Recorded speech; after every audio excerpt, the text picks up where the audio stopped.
sommes sans doute des entités négligeables.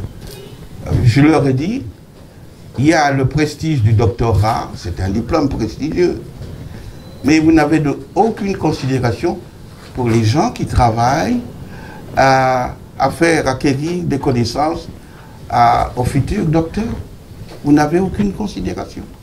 Au rendez-vous avec l'émotion, curieusement, peut en laisser couler les larmes. On dirait une dernière consigne de l'homme dont la grandeur a fait l'unanimité.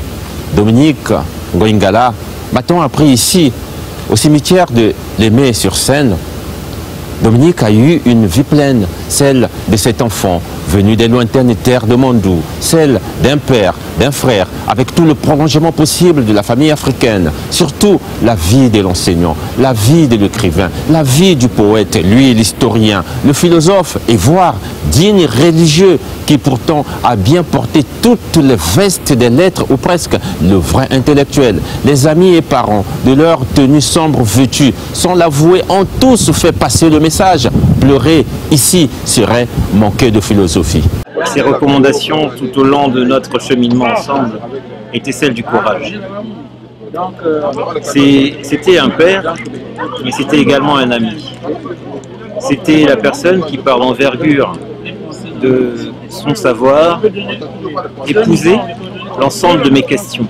La messe est dite en plein air et c'est en plein air par un geste symbolique que la foule a accompagné en guise de revoir celui qui dit un jour sa volonté d'être enterré à Mandou. C'était quelqu'un de vraiment érudit.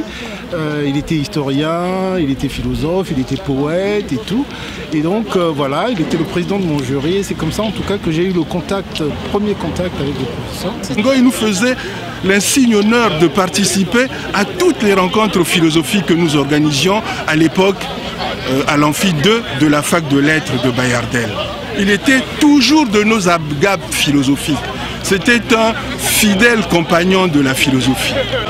Sans être au département de langue ni de STC, on ne peut pas ne pas citer ou ne pas connaître Dominique Ngoï Ngala. C'était une référence.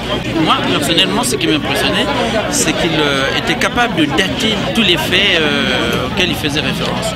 Lorsque la nuit sera descendue sur ma paupière close à jamais et que ma carcasse humiliée demandera à retourner à ses origines, permets, ô Dieu, que je prenne mon repos parmi les ruines de Mandou. Dominique Ngoï Ngala.